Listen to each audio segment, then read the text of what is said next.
저희는 계속해서 사도행전을 통해 예루살렘에서 시작된 복음이 주변 세계로 전파되는 과정을 살펴보고 있습니다. 저희가 이 사도행전 19장에 있는 것처럼 바울은 제3차 전도 여행에서 로마 제국의 속주의 하나인 이 아시아주의 주도인 이 에베소를 방문해서 복음을 지금 전하고 있는 사실을 우리가 보고 있습니다. 바울은 다른 곳과는 다르게 이 에베소에서는 상당한 기간 동안 머물렀다고 그랬죠. 약 3년간 머무르면서 복음을 전하고 가르쳤습니다.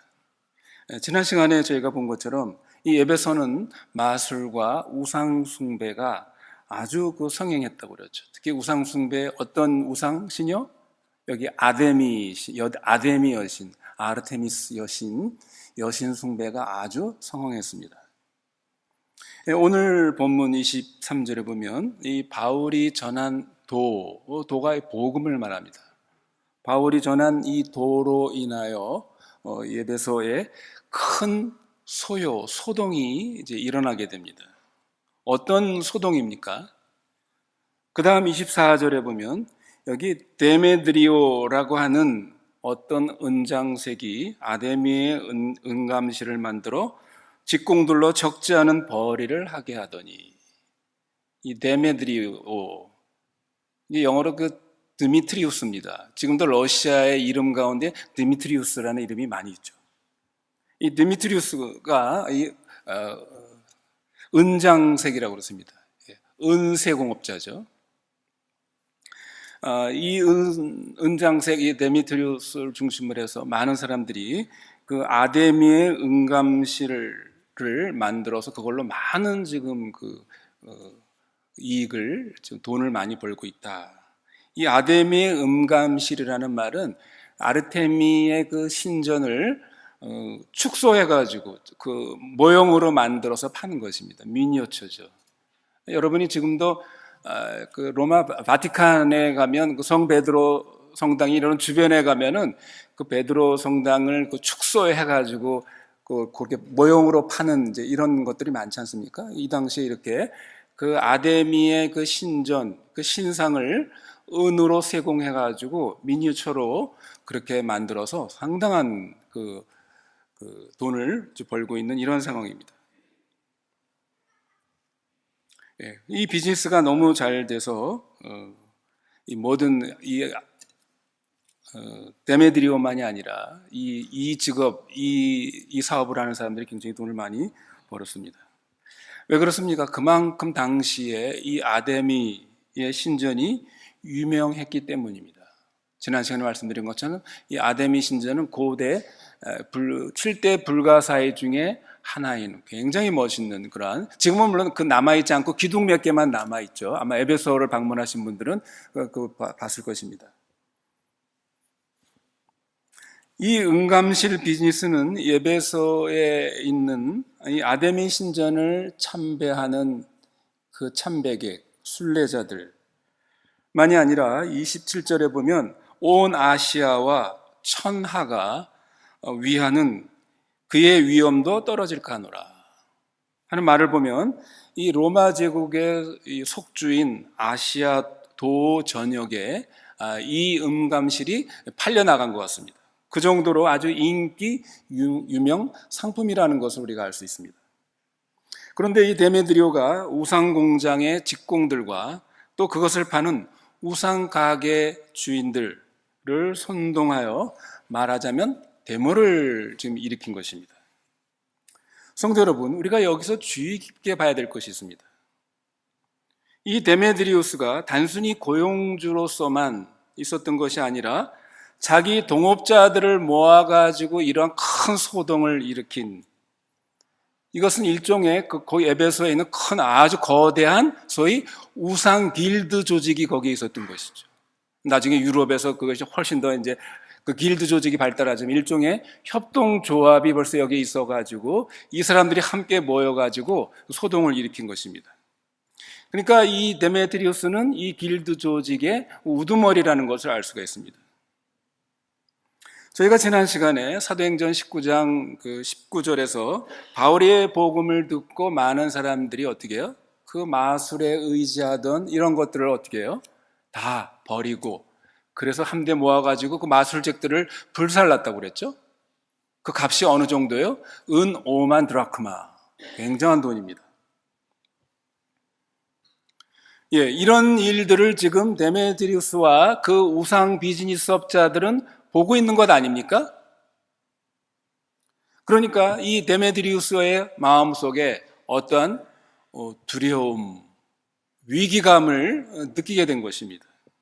여러분, 이 데메드리우스와 그 우상업자들이 갖고 있는 두려움이나 위기감이 무엇이라고 생각하십니까?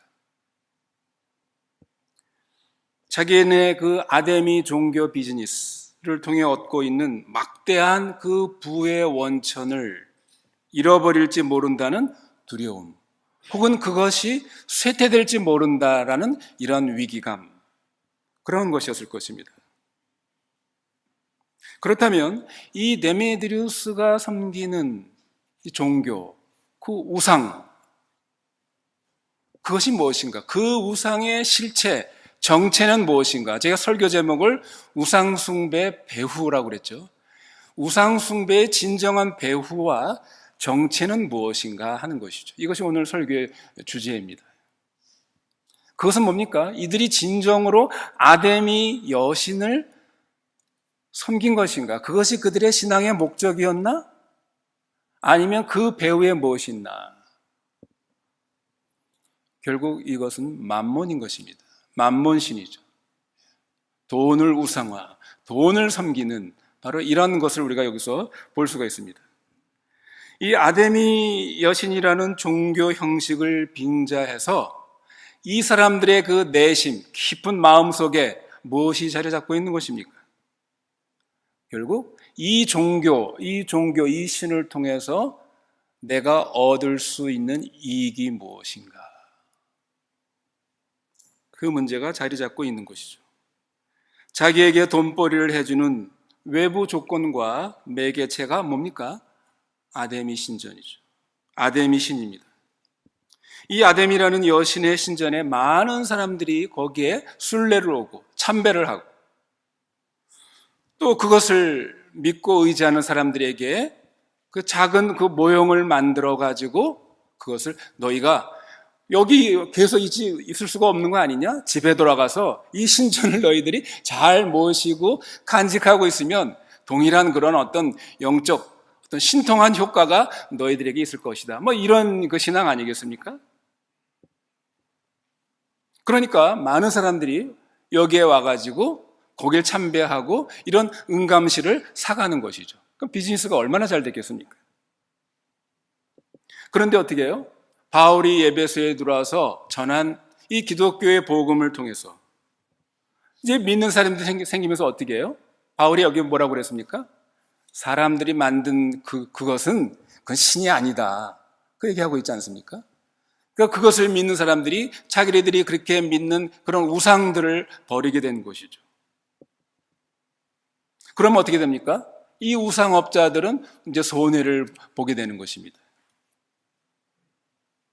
그래서 이 데메드리우스는 자기뿐만 아니라 자기와 연결되어 있는 그 공장의 직공들, 기술자들과 장사꾼들을 이제 같이 힘을 모아서 이제 선동하기 시작한 것입니다. 여기 28절, 34절에 보면 이 데메트리우스의 이 음모와 조종이 얼만큼 유효했는지 우리는 알 수 없으나 이 우상 사업가들의 선동과 선창과 선도에 의해서 에베소에 사는 많은 무리 사람들이 연극장에 모였다고 그랬습니다. 연극장에 모여서 어떻게 해요? 2시간 동안이나 거기에 모여서 소위 떼창을 하는 겁니다. 그 떼창이 뭐예요? 크도다 에베소의 아데미요, 에베소 사람의 아데미요, 우리의 위대한 아데미 여신이요 하면서 그거를 그 야외 연극장에 모인 모든 사람들이 함께 함성, 소리를 지르는 것입니다. 아마 그 소리가 대단했을 것입니다.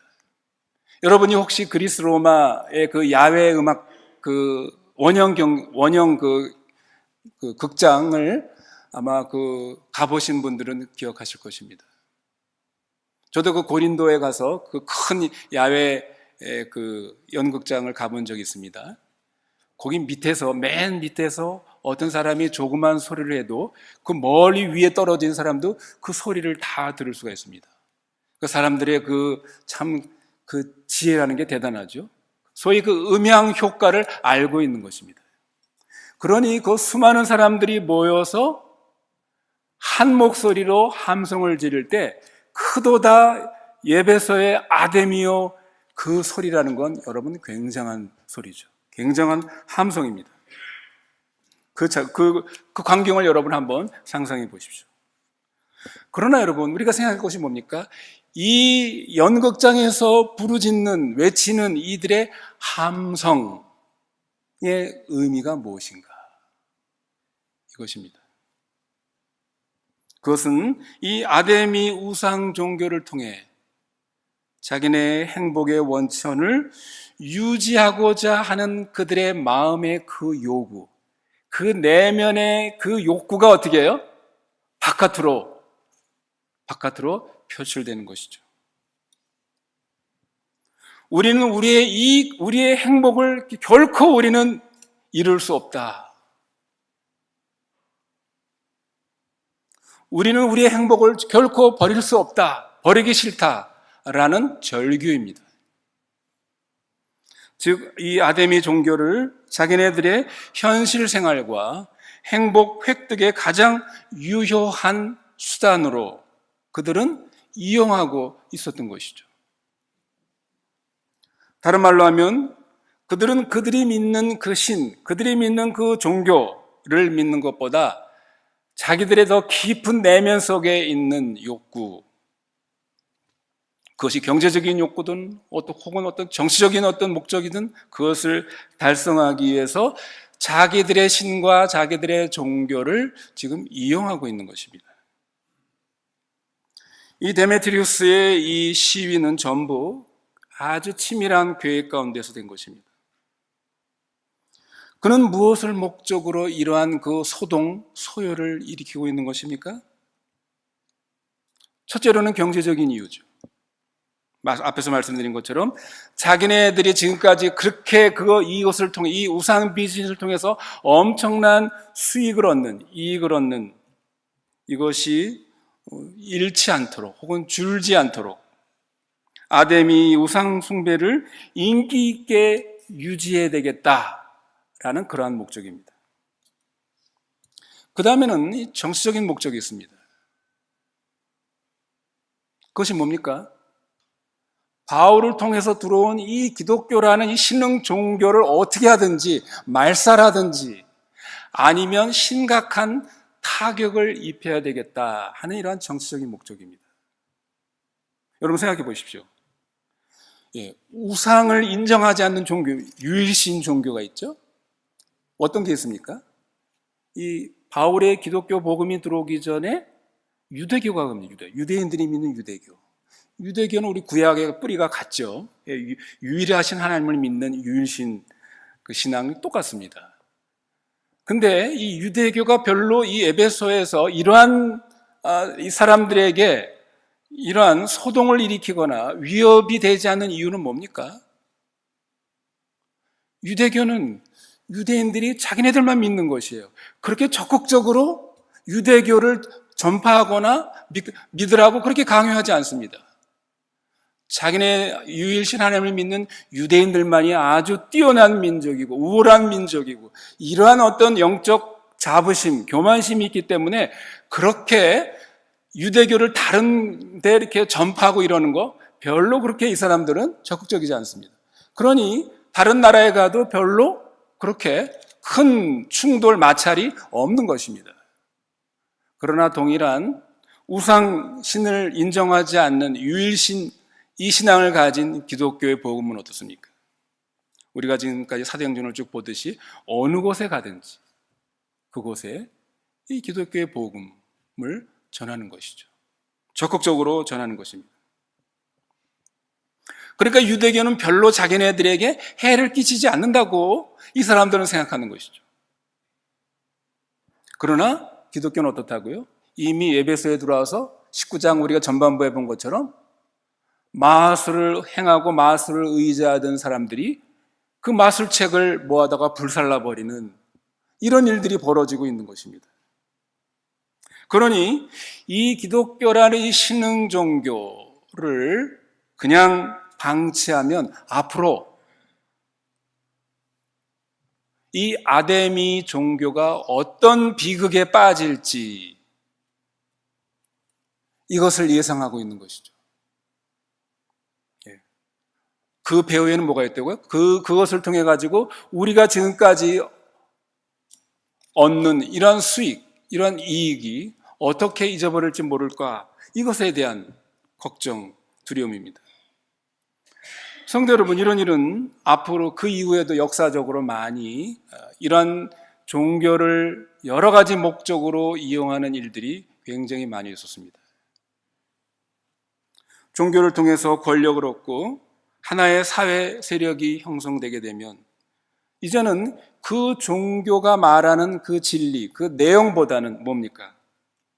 자기네들이 그걸 통해서 얻은 사회적인 세력, 권력을 훨씬 더 중요하게 생각하는 이런 문제들이 그 이후의 역사에서도 등장하는 것이죠. 대표적으로 여러분, 우리가 중세 유럽을 보십시오. 중세 유럽의 카톨릭, 이게 그 권력 세력을 보십시오.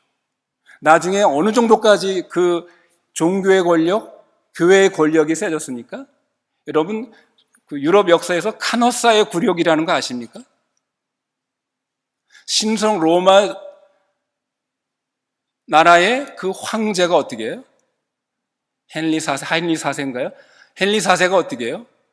그 교황 앞에 무릎을 꿇었습니다.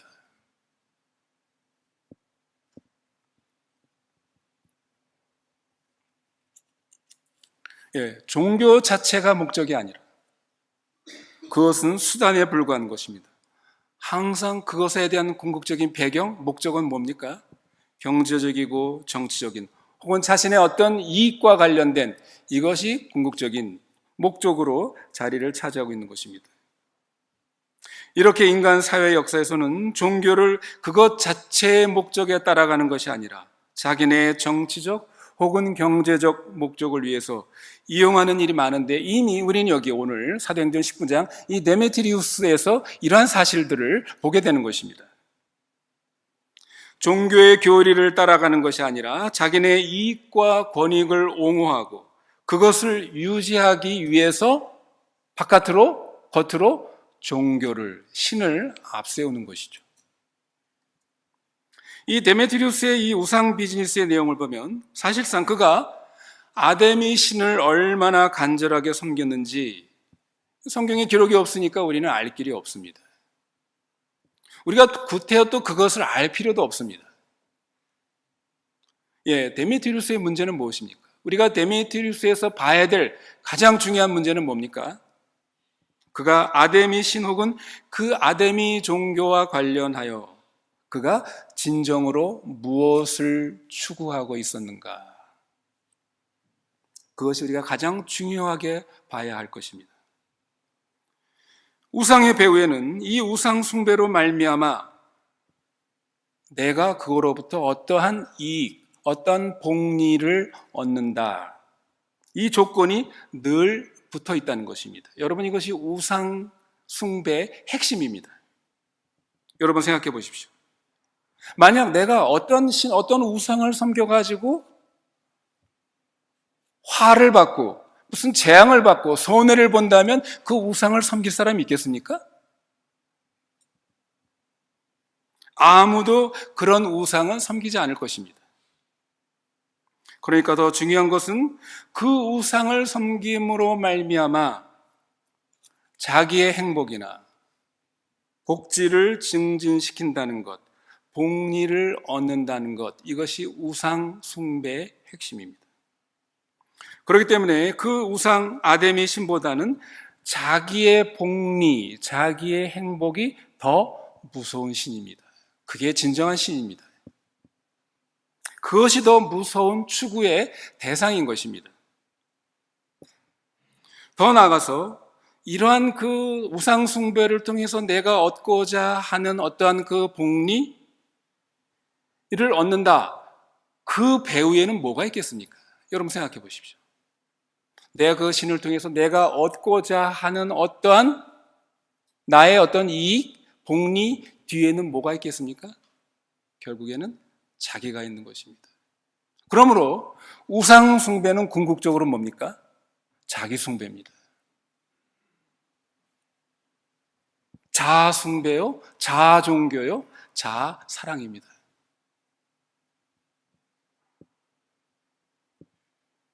그러므로 우상 숭배는 자기를 우상화하는 것입니다. 자기를 신격화해서 나는 이러한 존재가 되어야 한다. 나는 이러한 존재로 나는 살아야 한다. 나는 이러한 존재로 대접받으면서 살아야 한다. 나를 섬겨야 한다. 라는 이러한 사상이 그 속에 들어있는 것이죠. 그러니까 우상은 목적이 아니라 수단입니다. 복리를 얻는 수단이고, 복리라는 것도 결국 자기를 행복스럽게 하는 수단인 것입니다. 여러분 생각해 보십시오.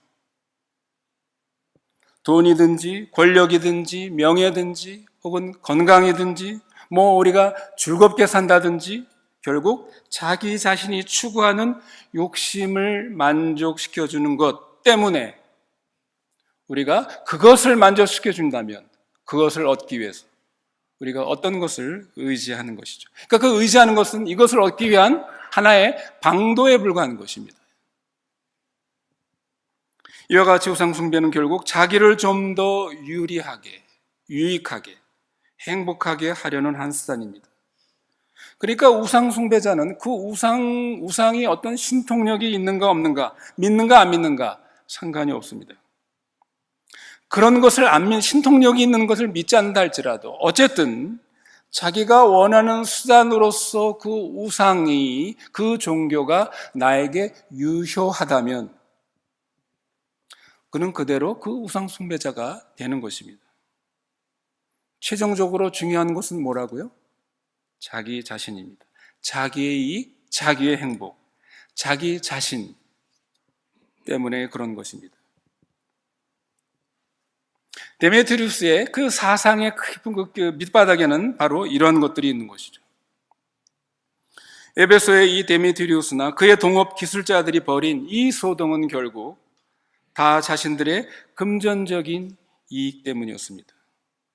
더 중요한 것은 자기의 행복이 그러한 종교의 동기가 된 것입니다. 그 보스인 데메트리우스는 27절에서 이 선동에서 최종적 조건으로 아데미 여신의 영광과 위엄이 실추될까 위험을 느낀다고 그것을 아주 대단한 일인 것처럼 사람들을 선동했습니다. 그러나 자신과 그의 추종자들이 과연 아데미의 그 위강을 그렇게 염려하고 그 추락에 대해서 그렇게 걱정했을까요? 그들에게 가장 중요한 것은 무엇입니까? 자기네들의 재리와 자기네들의 행복, 이것에 대한 추락 혹은 이것에 대한 상실, 이거에 대한 두려움입니다. 그런 까닭에 이 연극장에서 그들의 분노의 함성은 무슨 진리나 정의를 향한 분노와 함성이 아니라 어떤 함성입니까? 우리가 지금까지 거두어왔던 이익이 상실되거나 쪼그라드는 이것이 참으로 두렵다 하는 이것이 그들의 진짜 내부의 소리입니다. 우리는 여기서 우상숭배의 목적 혹은 우상숭배의 배후 정체가 무엇인가? 다시 말하면 우상숭배자가 진정으로 숭배하는 것이 무엇인가 하는 문제를 우리는 깊이 생각해야 합니다. 그가 광신자가 됐든 아니면 훨씬 이지적인 사람이었든지 간에 우상숭배자가 숭배하는 것은 그 숭배하는 그 배후에 있는 결국 그것을 통해서 자기가 어떤 두려움에서 벗어난다든지 화를 면한다든지, 그렇지 않으면 내게 어떠한 복, 그것이 경제적인 복이든 혹은 물질적인 육체적인 복을 받는다든지, 이런 조건이 반드시 그 숭배 뒤에 있는 것입니다. 말씀드린 것처럼 우상을 섬겨서 오히려 나에게 화를 받는다고 한다면, 무슨 나에게 큰 일이 일어난다면 그 사람은 절대로 결단코 우상을 섬기지 않을 것입니다. 아무리 광신자라도 그러지 않을 것입니다.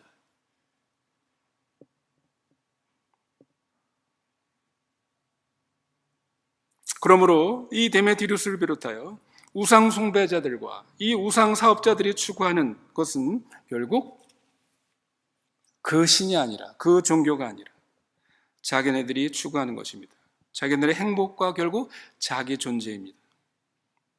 그것을 섬기기 위해서 결코 이들은 포기할 수가 없었던 것입니다. 말씀을 맺습니다. 성도 여러분, 우리가 이 사실을 통해서 생각해야 할, 아주 주의해야 할 것이 있습니다. 그것이 뭡니까?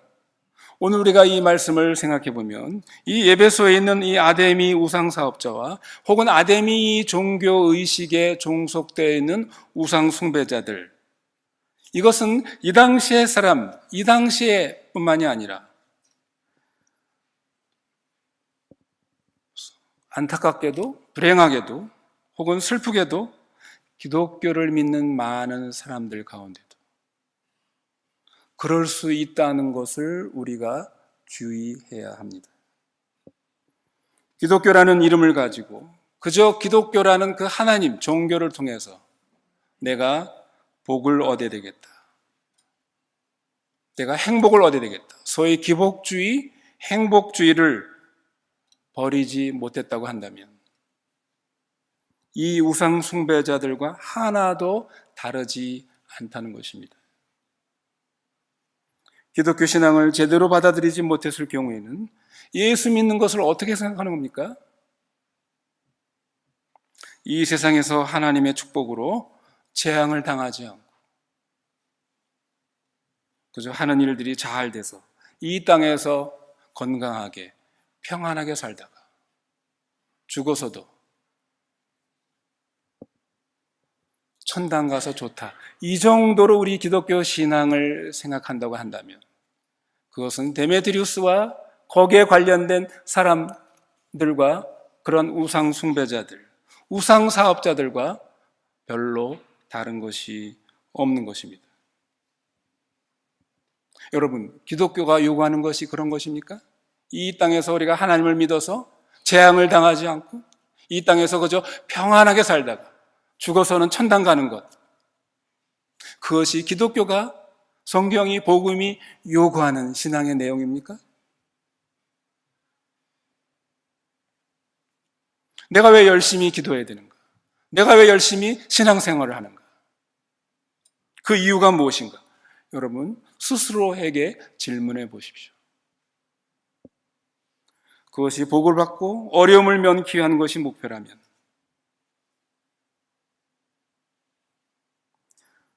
그것이 그저 자기 복리 증진을 위한 수단에 불과하다고 한다면, 여러분, 기도는 하나님과 우리와의 아주 신령한 교통입니다. 은혜의 수단입니다. 하나님과의 교통이라는 신성한 수단은 그 사람은 그것을 갖지 못하는 것입니다. 그런 사람을 신앙이 좋은 사람으로 높인다면 여러분, 그것이 무슨 의미가 있는 것입니까? 말씀드린 것처럼 기독교를 열심히 믿는 것이 죽어서는 천당에 가고 이 세상에 살 때에는 불행을 면하고 복 많이 받고 평안해서 사는 것에 목표가 있다면 이러한 공리주의, 이러한 행복주의, 이것은 우상 숭배자들의 생각과 근본적으로 다를 것이 없다는 것입니다. 우리가 오늘 이 19장의 이 데메트리우스의 이 소동의 이 사건을 통해서 이 교훈을 우리가 깊이 생각해야 할 것입니다. 여러분, 만약 우리의 신앙 형태가 그렇다고 한다면 그것은 일종의 기독교식 우상 숭배입니다. 여러분, 우상숭배는 다른 신을 섬기는 것만이 우상숭배가 아닙니다.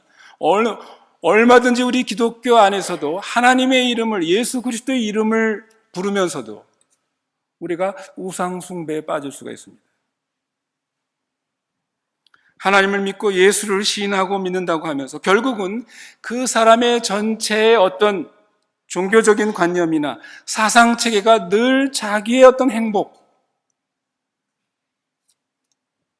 거기에 머물러 있다고 한다면 그것은 진정한 기독교 신앙이 아닌 것입니다. 그런 사람들을 많이 모아놓고, 그래서 몇천 명, 몇만 명, 그래서 대형교회, 무슨 큰 교회, 그런 것들을 또 떠버리고 자랑을 하죠. 종교 기업은 될 수 있습니다. 아주 큰 종교 비즈니스는 가능합니다. 그러나 그런 속에서, 그런 사람들이 많은 곳에 과연 하나님의 나라의 능력이 그 속에서 나타날 것인가? 이것이 오늘 우리 한국 교회의 모습이 아닌가? 이런 것들을 우리가 생각하지 않을 수가 없습니다. 우리가 기독교인이라고 하면서도 날마다 자기가 부인되지 아니하는 기독교는 결국 우상 종교에 빠지는 것입니다. 날마다 자기 자신을 반성하고 자기를 비판하고 내가 과연 진정으로 하나님이 우리에게, 성경이 우리에게 요구하는 그러한 삶, 그러한 존재로 내가 지금 서 있나, 그 위치에 있는가, 날마다 자기 자신을 반성하고 자기를 부인하지 아니하면 결국 우상 숭배하는 사람들이 가지고 있는 그런 종교의 심리, 심정에 멀지 않은 것입니다. 우리가 이런 것들을 정신을 차려서 다시 한번 우리가 깨닫고 과연 나는 어떠한 하나님을 믿고 있는가, 어떤 기독교 신앙을 나는 가지고 있는가, 이런 부분에 대해서 우리가 깊은 우리 스스로의 반성과 회개, 이런 것들을 우리가 해야 되겠습니다.